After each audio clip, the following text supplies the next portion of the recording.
just tell me when you're ready. Okay, so this is Nina Goldman, and I'm conducting an interview with Linda Charles, class of 1974, on May 17th, 2014, for the Smith College Alumni Oral History Project.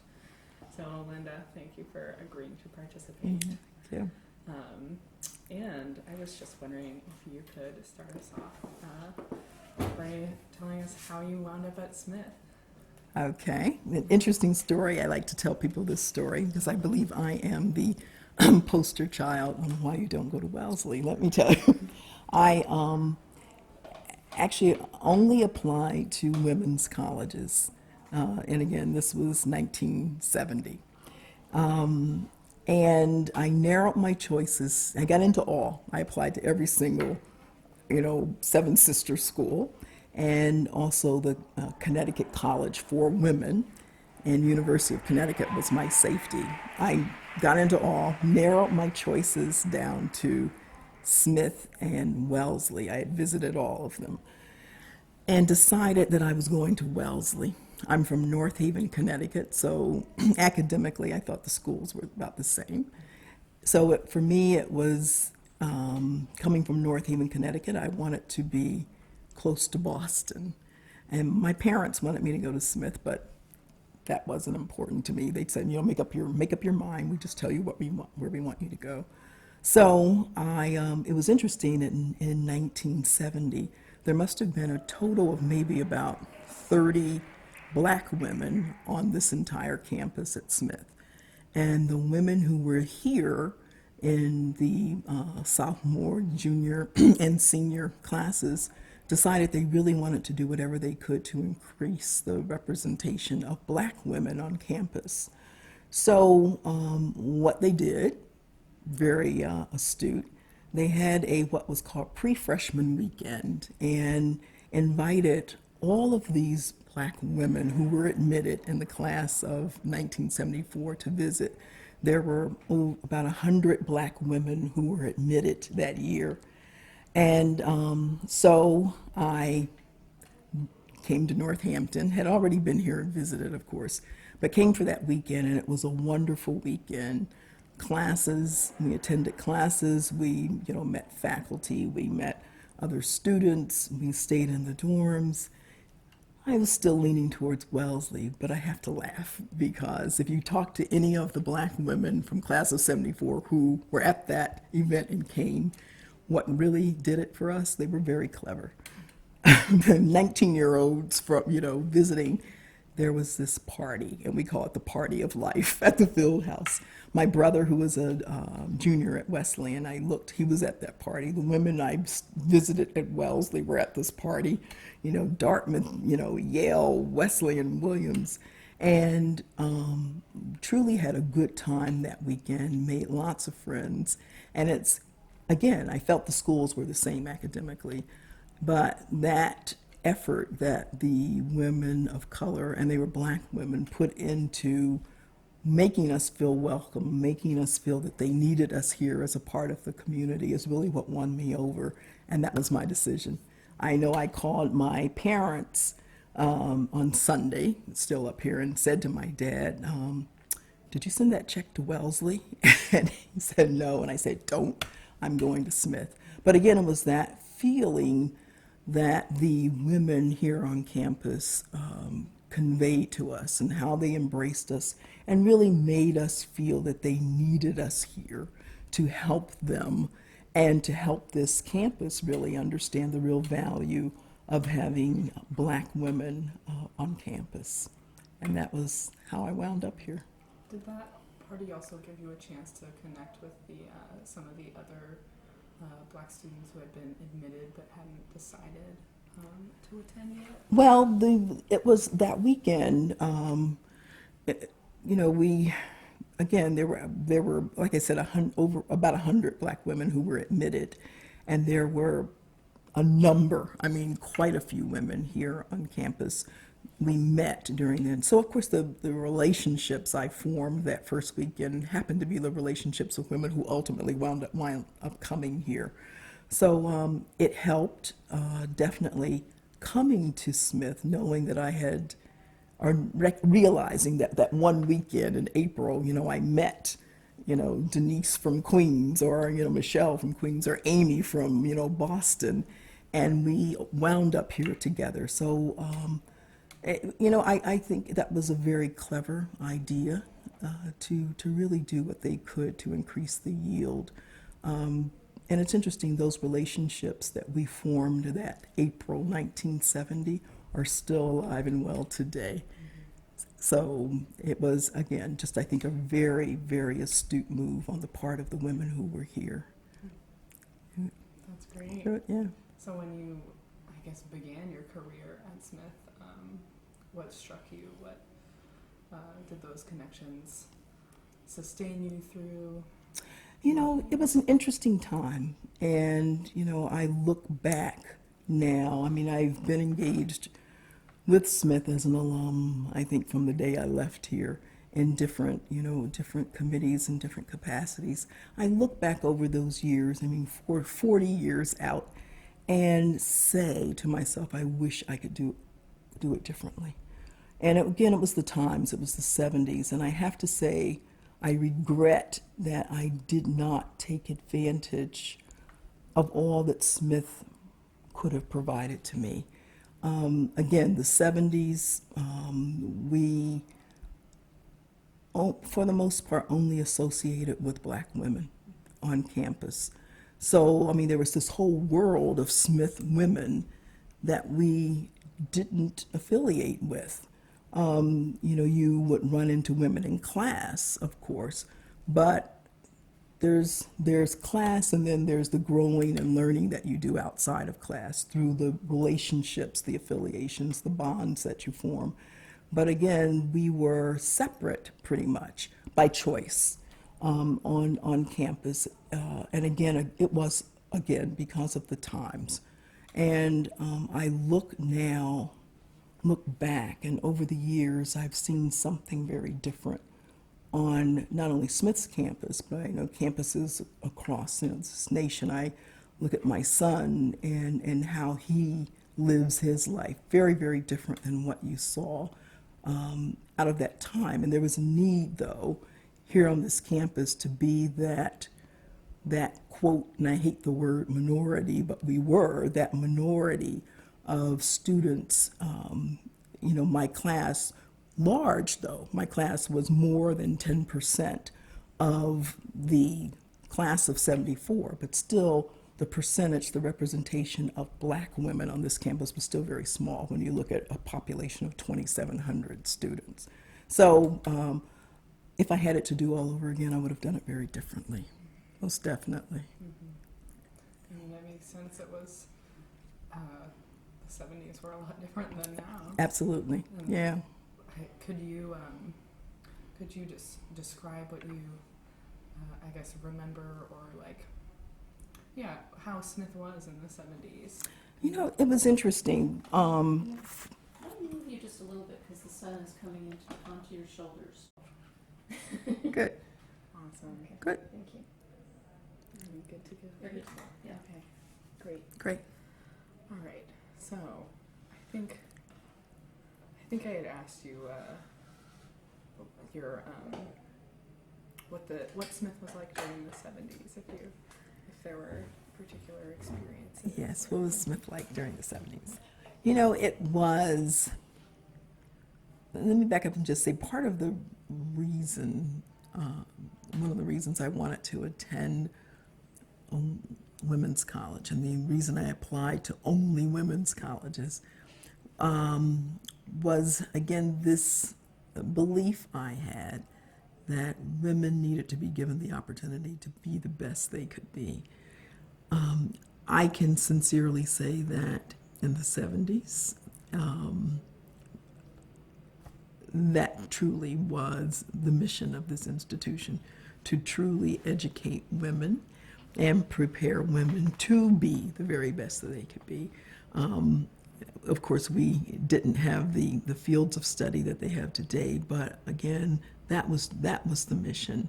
So what was it like here in the 70s? This place was, rich with tradition.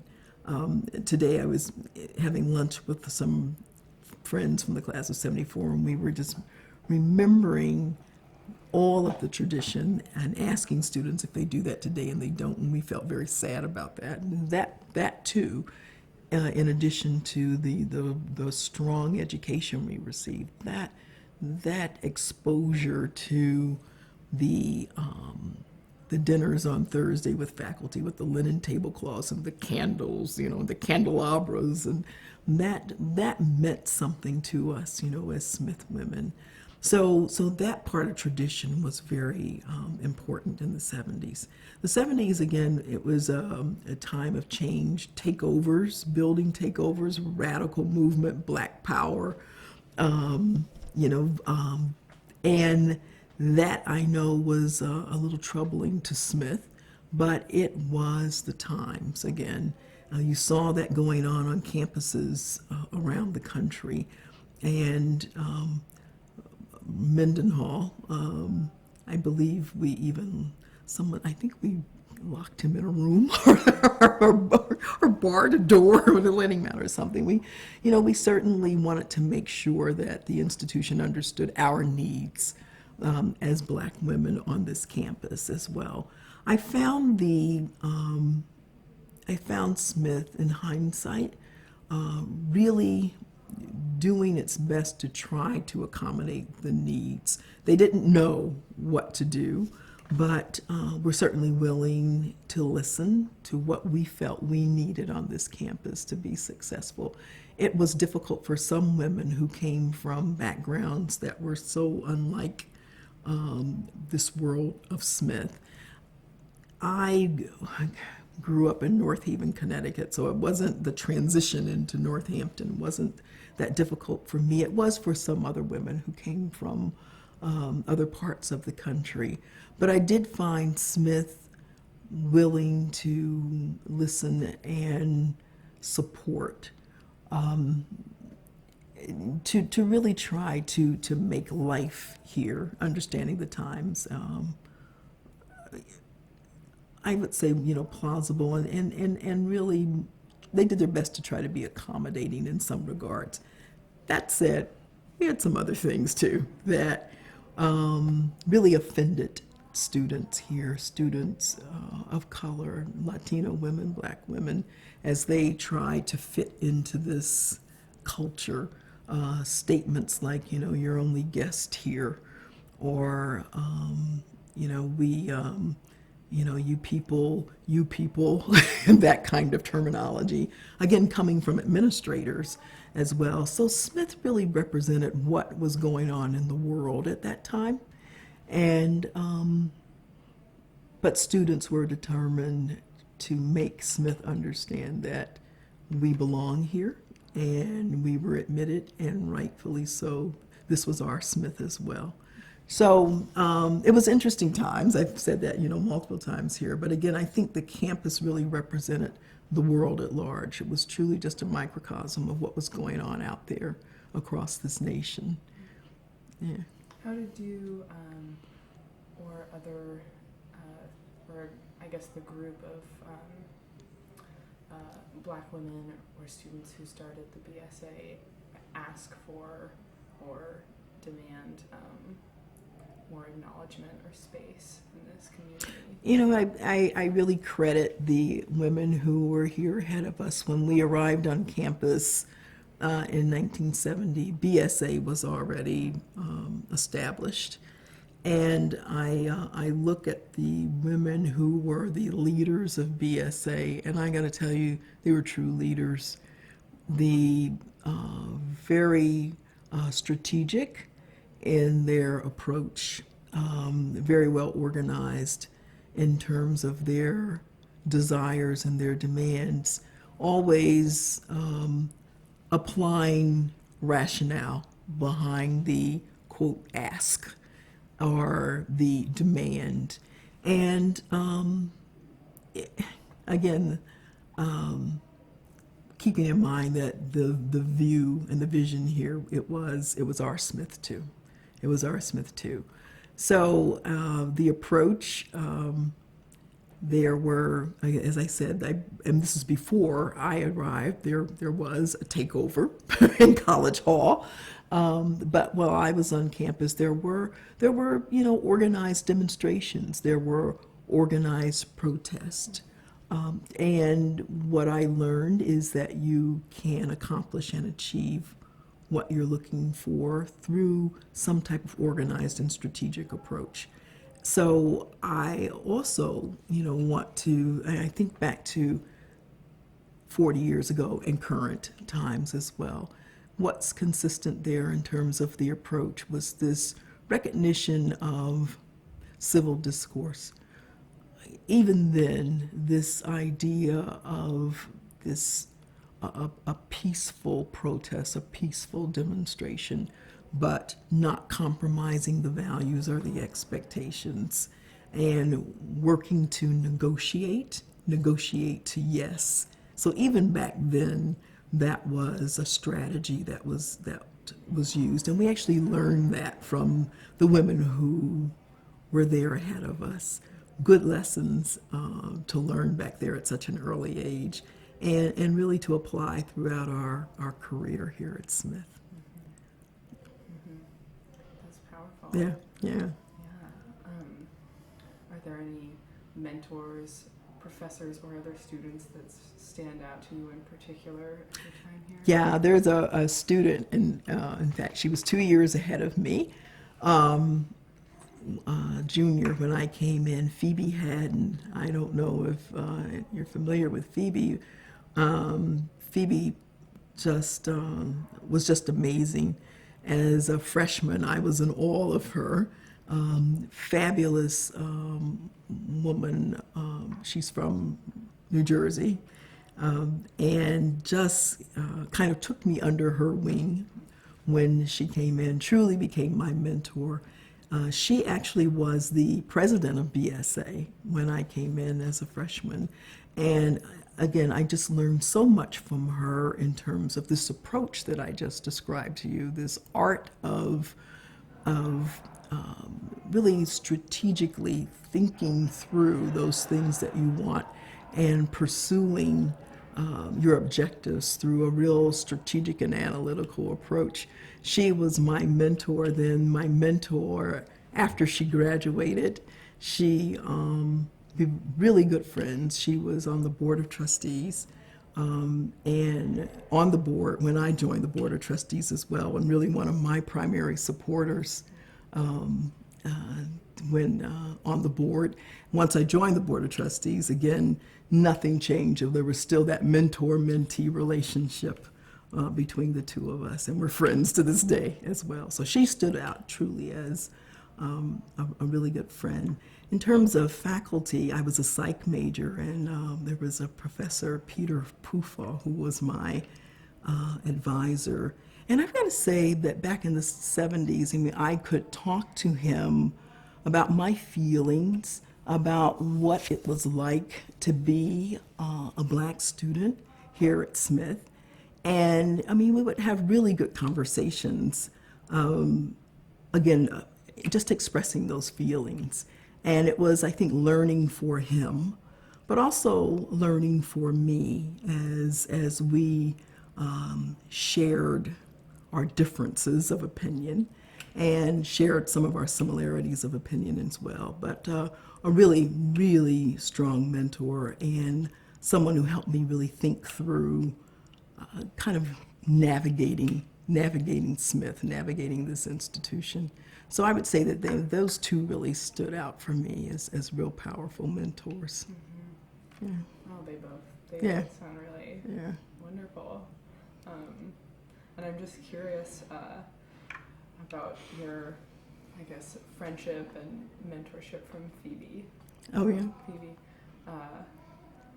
were there issues that, or situations that arose that she would, that you observed her, sort of thinking through, or was it just sort of an everyday? Pretty much an everyday. However,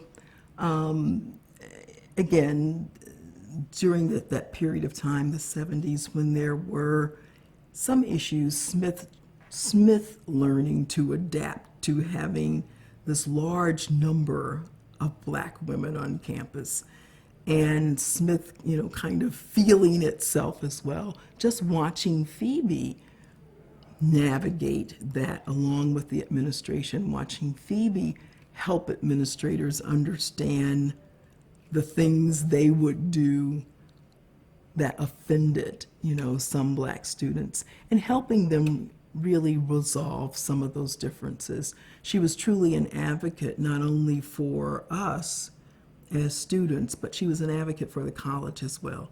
So this whole idea of negotiating to yes for the students as well as for the college, Phoebe did that. Phoebe is a lawyer. She actually just left. She was dean of the law school at University of Maryland, just left that. Now she's chancellor at Rutgers.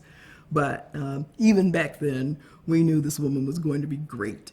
Just watching her effectively negotiate. And again, it was her sensitivity to us as black women, her living in our shoes, as a black woman as well, but also understanding the administration and also understanding that we needed to learn how to live within this environment, and we needed to learn how to negotiate and navigate this place as well.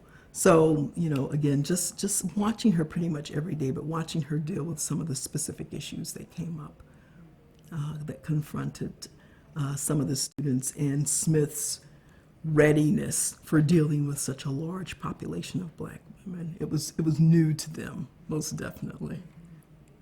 So her particular style of negotiation and communication. Oh, absolutely. Her style, fabulous, very calm, very rational, very, analytical. And again, everything backed up with real, rationale, backed up with facts. Mm-hmm. So, just, a great role model. Mm-hmm. Truly a great role model. Mm-hmm. And, was that sort of the dominant style of negotiating with the college? I wouldn't say so. It was for her, most definitely. Okay. But again, keep in mind, it was the 70s, Right, and it was, right. there was a great deal of activism around the country. There were, organizations that were so much more vocal and took on different approaches. So what I really credit her with, at least for me, was inspiring a different kind of approach. You can achieve certain things, but achieve them in a different way. And it was pretty powerful. Pretty powerful the way she was able to move between worlds, really, here on this campus. So really a great role model. Mm-hmm. A great role model, most definitely. Mm-hmm. Yeah.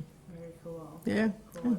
So she could go from a more politicized, She was an activist, most definitely. She was, but she knew how to work the system, and again, it was just a great learning for all of us to watch someone like her. And it wasn't just Phoebe; there were other women, as well. I mean, Kathy Abernathy, Maddie Peterson. I can just name others. Angie Noel, Marilyn Davis, women who were ahead of us who had lived in this environment, and wanted to impart some real knowledge to us so we too could be successful and share with people who come behind us as well how to effectively negotiate here. And again, and how to really pursue those things that you felt were right, and to stand up for those things that you truly, felt you needed to be successful, and that others would need to be successful as well. Mm-hmm. And I'm just wondering, as you know, it seems like every year at Smith there's sort of a controversy. No. Yeah. I know. I'm sure you're very well aware of as someone that's been involved for Yes. so long. What were the controversies that you remember during your time here? Maybe it's... Well, it was, you're talking, it was like the Nixon era when we were here. Oh my God, we're dating, I'm dating myself here. So, I mean, there were, oh my gosh, it was that, it was, oil, it was, I remember most vividly the whole rationing of oil. I remember the, Watergate. Again, and again, women's rights most definitely were issues, but not only women's rights, but for those people. Okay. Yeah. Oh, that's the honorary degree recipient. Mm-hmm.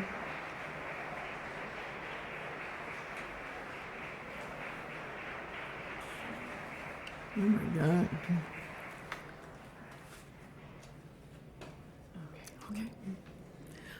Women's rights, there were also, civil rights issues going on at that time.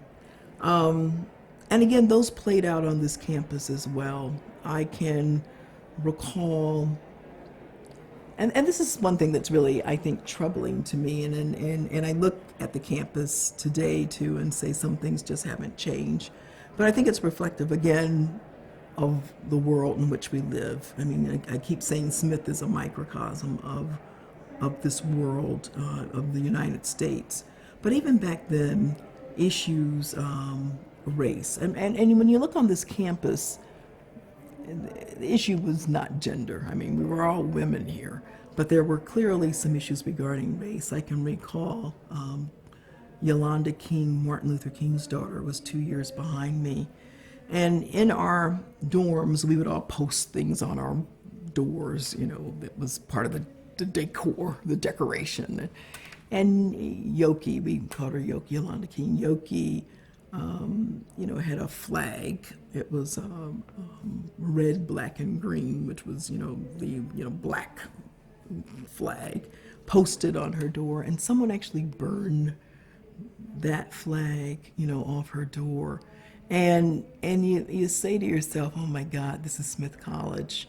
How can that happen? But again, Smith reflected, what the United States was going through at that time. There was no difference. There was no difference whatsoever. So those were some of the tensions and issues that we experienced on this campus during the 70s as well. The same kinds of tensions, the same kinds of issues that were plaguing the United States at that time.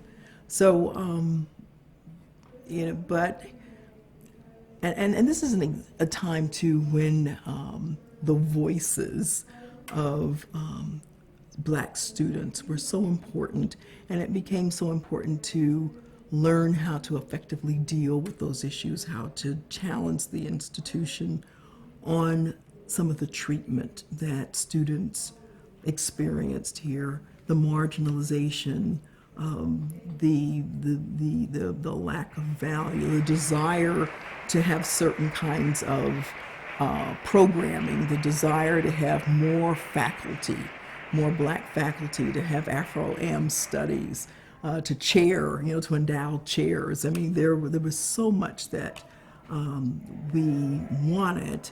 Again, and it was all kind of colored by what was going on in the world at that time. So, and nothing's changed. Nothing's changed. I look at students today and say, okay, the same issues are still plaguing us as everyone tries to find his or her home really here at Smith today as well. So it's the journey continues. Nothing has changed, but I think women come out of Smith much more prepared to deal with what they're going to have to deal with externally. Once they leave this place, they'll find that nothing's different externally as well. You're going to deal with these very same issues, and I hope that what you have the experience of the opportunity to experience here on this campus gets you ready, for what the world's going to be like for you as a woman. Whether it's a woman of color or whatever, coming out of this institution. And I'm just curious to know if you could sort of take us through how your experience here at Smith has influenced your life since coming. I have to laugh. Since graduating. Yes, I have to laugh about that. I left here in 1974, planning to go into this PhD program in clinical child psychology. And but during 74, it was very interesting. Different companies would come to campus and interview. I interviewed with Bell Laboratories and said, I need to take some time off. I need to work for a while. And I got this job with Bell Laboratories in what was called personnel in those days. Now, I didn't know the first thing about this, but obviously there was something about me that they liked, and they felt that I would be good in that field. And I do have to sit back and say, I do believe it's because of Smith. It is because of Smith that I was actually positioned, very well positioned, for that first job that I ever had, not knowing the first thing about human resources of personnel. And I was, quite impressed with myself, coming out and, having, my own big office, my own, quote, secretary, and it was Smith that really opened the doors for me. What I found, though, coming out and going into my first, working experience at Bell Labs, I believe that my colleagues probably perceived me as this cocky, arrogant woman, and I wasn't cocky or arrogant. That was their perception. I believe what I was demonstrating to them was this, is what I learned at Smith, which is a certain level of confidence, because you knew you were the best. You knew that you learned how to think critically. You knew that you were going to be successful coming out of this place. And I believe that was a little difficult for men, whom those were my colleagues, a little difficult for them to stomach that you had this person who was like, 21 or whatever I was, coming out of an undergraduate experience, a black woman in 1974, and in a job that they probably felt a man should have, and probably a white man, should have, and really holding my own in terms of thinking and challenging them on certain issues. So I do believe, and I credit my family, because they've always reassured me that I can do anything that I want to do. But I also think Smith, too, gave me that experience and reinforced that whole idea, as I said, about critical thinking, and helped you understand that in order to be successful, you need to be able to push back, and you push back in a very tactful and understanding way. So I do think Smith definitely prepared me for that. And I actually stayed at Bell Labs and the whole AT&T family for 24 years. I had many different positions during that 24-year period, and many different successes. And left there and went to the Ford Foundation, which was more in alignment with my own mission and my own goals. But along the way, I always think back in all my career moves to the experiences and what I learned in this institution, particularly as it relates to the confidence to be able to speak your mind, and also knowing that I deserve this. I deserve this opportunity, and basically I'm going to get what I want, and I'm going to work for what I want. But knowing too that I definitely I had what it took. So I just cannot. I just have to acknowledge this place for what it does to really prepare women for the world, and really put you in a position where you believe in yourself, and that you are you know that you're going to be successful because of the things that you learn here. And this was the place where you learn that fundamental about thinking constructively and thinking critically and being able to articulate and challenge. So, this is such a wonderful opportunity for women. Truly is. Absolutely. Yeah. And I wanted to ask you about this earlier, but you mentioned some of the traditions that. Oh, what traditions? Oh my gosh. And it sounds like some of them are no longer in tradition, but I know. I wanted to hear your I know. It's your feelings on traditions and what Yeah. you remember. It is. It's and I know we can't live in the past, but we get teary-eyed when we think of Ivy Day. I mean, that tradition. I mean, what a wonderful, really an experience. What a wonderful opportunity to see all of these trailblazers, and to see these women who came ahead of you, and to see them come back to this place that we truly love. We sat around today talking about the china we had when we were here and how special that china was. The tea we'd have tea on Fridays, and how wonderful that was. We would actually, in my day, actually use, real teacups and saucers and, cookies and tea on Friday. And it's interesting, we've carried that tradition on. Periodically, a group of us will get together and we'll at each other's homes and we'll have tea. so that's very important as well. Again, just the whole, again, the meals in the house, just another real tradition. And it's interesting, I have to share this. I mentioned that I wanted to go to Wellesley. That was my thought until I spent that weekend here and said, no, I'm going to Smith. But I was still curious about Wellesley, so I spent my junior year at Wellesley. That was my, quote, junior year abroad in Wellesley, Massachusetts. And I did that because I was still curious. And, did I make the right choice? And I've got to tell you, I enjoyed myself tremendously, being outside Cambridge and Boston. But there was something missing for me. And when I tried to put my finger on what was it, I came back, of course, senior year, and it was some of that tradition. It was that sense of community that tradition really helped to inspire. It was that, getting together around the candlelight dinners, the Friday afternoon teas, the convenings that we would have just in the houses, very different at Wellesley. And it wasn't that I was an exchange student at Wellesley. I fit well into the community there. There was just something lacking that Smith offered and Wellesley didn't.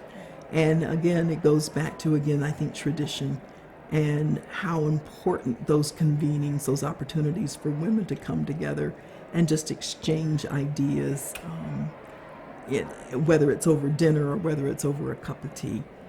So that's very important.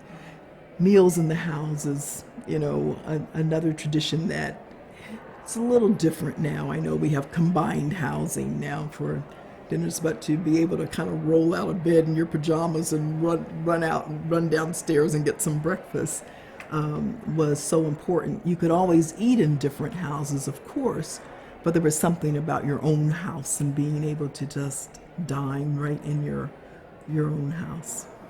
Yeah. Wasn't it the case that during the time that you were at Smith, it changed from house mothers to head residents? Actually, yes. In fact, my senior year, when I came back from Wellesley, I was a head resident in Emerson House. When I came as a freshman, we had house mothers, and the house mother, lived on the first floor. In fact, we actually, at that time, men could not be upstairs. I don't know if you knew that story. I think it was after 10 o'clock. No men could be upstairs at all. and the house mothers would enforce that. Of course, that was September 1970. By October 1970, that was all gone. You know, the 24-hour parietals, something that I think we take real credit for. But yes, and so that changed, and students were given these opportunities, and I think they were great developmental opportunities to really assume that kind of responsibility in a house, to really be there pretty much as mentors, coaches, guides, supporters, the quote mother of the house, and we were merely children ourselves, but you know, to be that person that someone looked up to. So a real leadership and developmental opportunity. I, as I mentioned, was in Emerson House, and it was quite an experience to be there and actually feel that kind of responsibility for students coming in and the person that they looked up to for some guidance. So, and that carries on today. We still have I think they're no longer, they aren't called house mothers, they're called resident somethings, resident advisors, I believe. Yes. Yeah, Right. residents. Yeah. So Yeah. it sounds like that shift. That occurred during our time. Yeah, And that it was did. an important shift. It really was. I think it was, again, as I said, I think a developmental opportunity for students. And plus, it also helped financially. I can recall my senior year tuition was a whopping $5,000, you know, a year, my senior year. And my tuition, room and board pretty much was taken care of with that, quote, campus job of being the head resident. Yeah. Yeah. So that was a shift in, Very, very different thinking. yeah, and it sounds like also in social life, at least from what I was reading in the archives, that it just sort of opened up more opportunities or. Well, it certainly did. I mean, that was an opportunity on many levels, I think, in terms of financially, definitely for the individuals who were lucky enough to get those positions, developmentally, because I think it taught you some real skills. And and again, a lot of responsibility, you know, as well. Not to have a quote house mother, you know, in the house who was there, kind of overseeing everything you were doing was a shift as well. And I'm trying to remember. I guess we still had a house mother, at least through my sophomore year. I believe there was still someone there, and maybe the year I was away at Wellesley was probably when they introduced this whole idea of head residents. My junior year. So again, I was fortunate enough to assume one of those positions when I returned. A really great opportunity. Great. Yeah. Great. I'm wondering, because of your position and continual involvement with the college and administration, sort of how commencement is feeling this year, because I know it's a loaded topic. Yeah, it's interesting. When we were here in March for our board meeting, we discussed this idea of, well, at this point, we knew we were going to have Christine Lagarde as our commencement speaker. I believe Kathy made that announcement in February. When the announcement was made that she was going to be our commencement speaker, I was pleased with that. I had the opportunity to hear Christine speak a couple of years ago in Washington when we launched the Women in Public Service initiative along with Hillary Clinton and the State Department. And I thought she was a powerful speaker, and I thought she had a powerful message for women with regard to women seizing opportunities when it comes to leadership. One of the things that stuck with me that she said, because I've always used that line, and I had to laugh, I said, she's stealing my line, but she talked about opportunities for women in leadership and how men will always say, I can't find any. and that she would always say, well, I would always have a list. She said, I always have a list. And I'd always say, well, here's my list. And I thought that was so powerful. I had to laugh, though, because that was always my line when people would say, I can't find a person of color to do something. And I had always said, I'm going to give you a list. So I had laughed and I said, okay, Christine, good, she's got it. So I was very, very happy about the fact that she was going to be our commencement speaker, and thought that she could impart some real lessons for students, some real learnings for students. I had not really focused on IMF, though. So when students started expressing some concern about IMF, I had to stop and I had to step back. And I had to say, oh my gosh, this is what Smith really trains women to do. And I have to acknowledge women and really congratulate those women for really thinking that critically about that relationship. Christine is a powerful woman. She really is.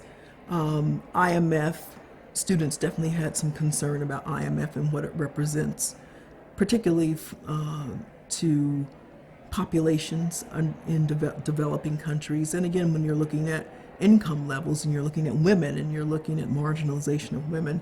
So again, I have to give the students credit for thinking about that. I also think back to the 70s and us achieving what we wanted to achieve through civil discourse, really constructive, quote, protest or demonstrations, and that's fine. That's fine too. So in March we met with student government, and again we talked to them about civil discourse. Really, we talked to them, we listened to them as well. And again, conveyed to them that as trustees, we really stood behind the decision to invite Christine, and truly did. I learned something else that weekend, though. I learned that students were concerned that we hadn't had a person of color as a commencement speaker in more than 12 years. And I really hadn't paid attention, and I should have paid attention to that, because that is very important. We actually, in 1974, did have a woman of color as our commencement speaker. Patricia Roberts Harris was our in 1974, and it was very important to us as well, because again we had such a large population of black women in that class. So I did, I listened to them very carefully, and listened to what Kathy said as well.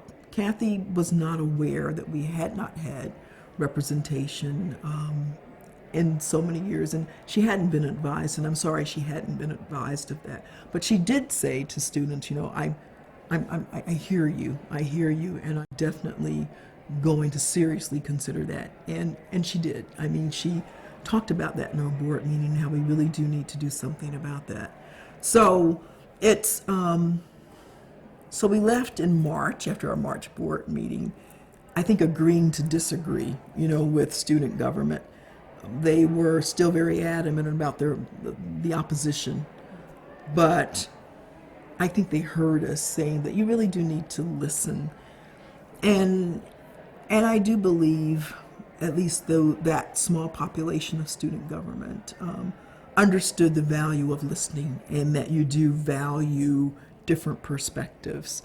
So I was a little surprised when we came back in May for a board meeting, and there was still concern, maybe not too surprised because we are Smith women, still concerned about Christine as the commencement speaker. And the same messages, real concerned about IMF and the fact that she represented IMF, and also concerned about the lack of diversity in terms of commencement speakers, to which I said, I'll give you a list. I have my list for you. So, but we left that meeting. I know the students, there was a protest outside the president's house. We actually were having dinner one night. Peaceful. I thought back to the 70s while the students were doing that, organized. They, spoke about the things they were concerned about, and Kathy and Betty Everard, who's the chair of the board, and a couple of the trustees were outside and listened to them very carefully. And we left that board meeting understanding that Christine was still going to speak. So I must say I was dismayed to learn last weekend that she withdrew. And I think we have to be very clear about what happened. It wasn't, there's so many misrepresentations and so many misinterpretations about what happened. And people really need to understand that Smith did not say, we're withdrawing our invitation. It was her decision not to speak, whatever that decision, whatever the motivation. We saw it with Condoleezza Rice at Rutgers as well. It was her decision to withdraw. Christine made this decision. Am I disappointed? Yes. I'm very disappointed that she made that decision. It was a small population here that, at least signed a petition, I understand. There. And I wish she had taken the opportunity to come and speak. And I think we all grow from diverse perspectives. It's a lost opportunity for Smith, it's a lost opportunity for students to be able to hear another side, to listen and to learn. I'm happy Ruth's going to speak. I'm sorry that she's doing so as a default speaker. I think Ruth is a powerful woman, powerful president. Under Ruth, we wouldn't have this engineering program if it hadn't been for Ruth.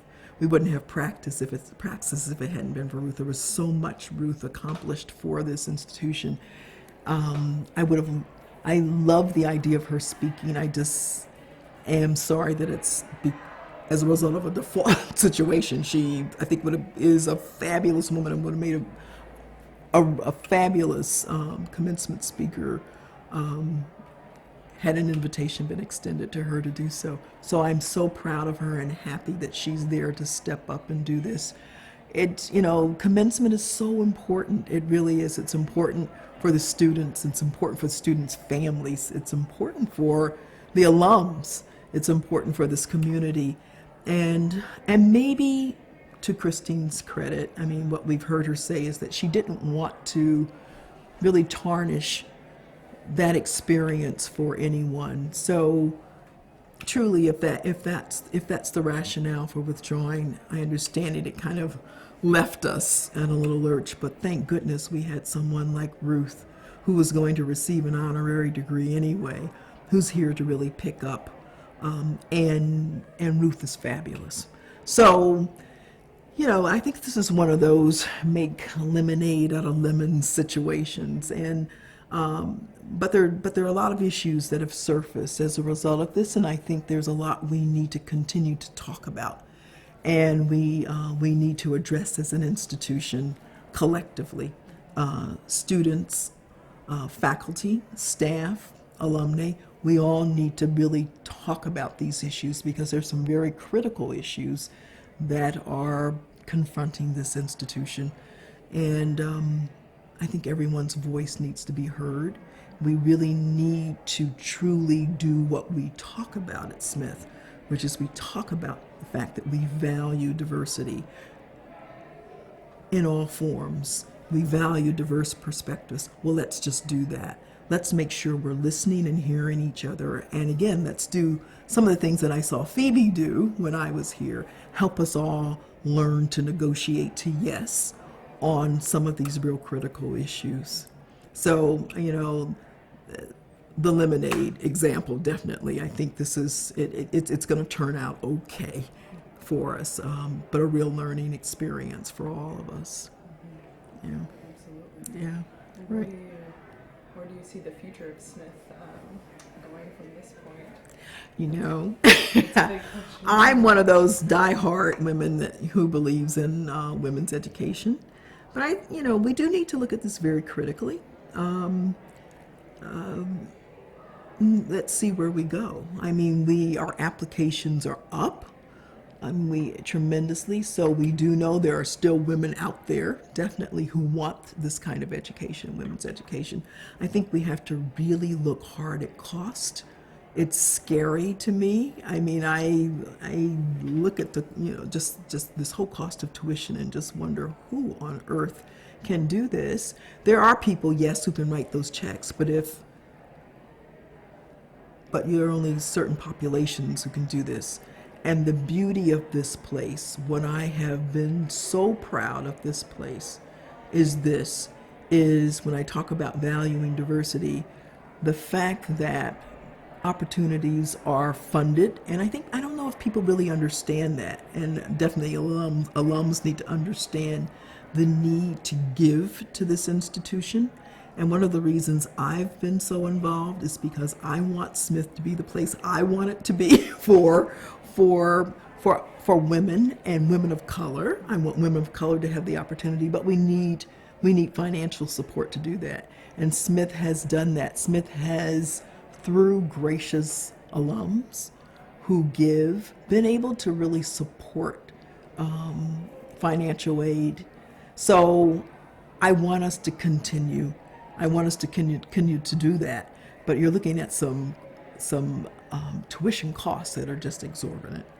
And so we really need to think about what we do about cost, yet maintain the same caliber and quality of education that we provide to women. Looking at, the cost of, our faculty. I mean, to retain the very best faculty, I mean, that takes dollars. To ensure that we have the kind of technology to support education takes dollars. The curriculum. So we just, we're at a critical point right now. So anything we can do to get alums or any other constituencies to understand the value of this kind of education and to support it is what we need to do, and I'm certainly committed to talk that until I'm blue in the face, about Smith. So, yeah, I definitely think there's a real future for us, but I think we're really going to have to be really smart about how we deliver the education and at what cost, really. Yeah. Yes. That's okay. Sort of in this genre, talking about advice for students today. Your life experience is this amazing arc of coming here as a student and having the experience of needing to agitate and strive for what you felt needed to happen to change this community. And now you're in a position of power at the same institution. And over that time period, with all that knowledge, what you've gained over here, could you speak to either the student that you were then or someone today who might feel powerless, a little disenfranchised, like what do I do? Think about that student and how did they find their inner strength and what do they look for in the world around them in terms of what's here at Smith to find that sense of power and strength as well. Okay. I've got to say, when I was here, I don't think I ever felt powerless. And I credit my family, my mother and my father, most definitely for that sense of self, that sense of who I am. What Smith did was provided the kind of intellectual stimulation experience.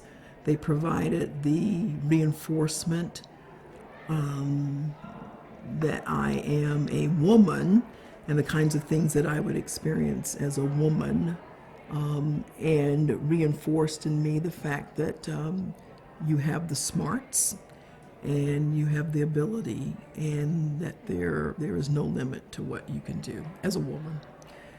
So my advice to students, and I do mentor a lot of students, is just that, is to think of that self, and to say to them, you're here, you belong here, you got into other schools as well.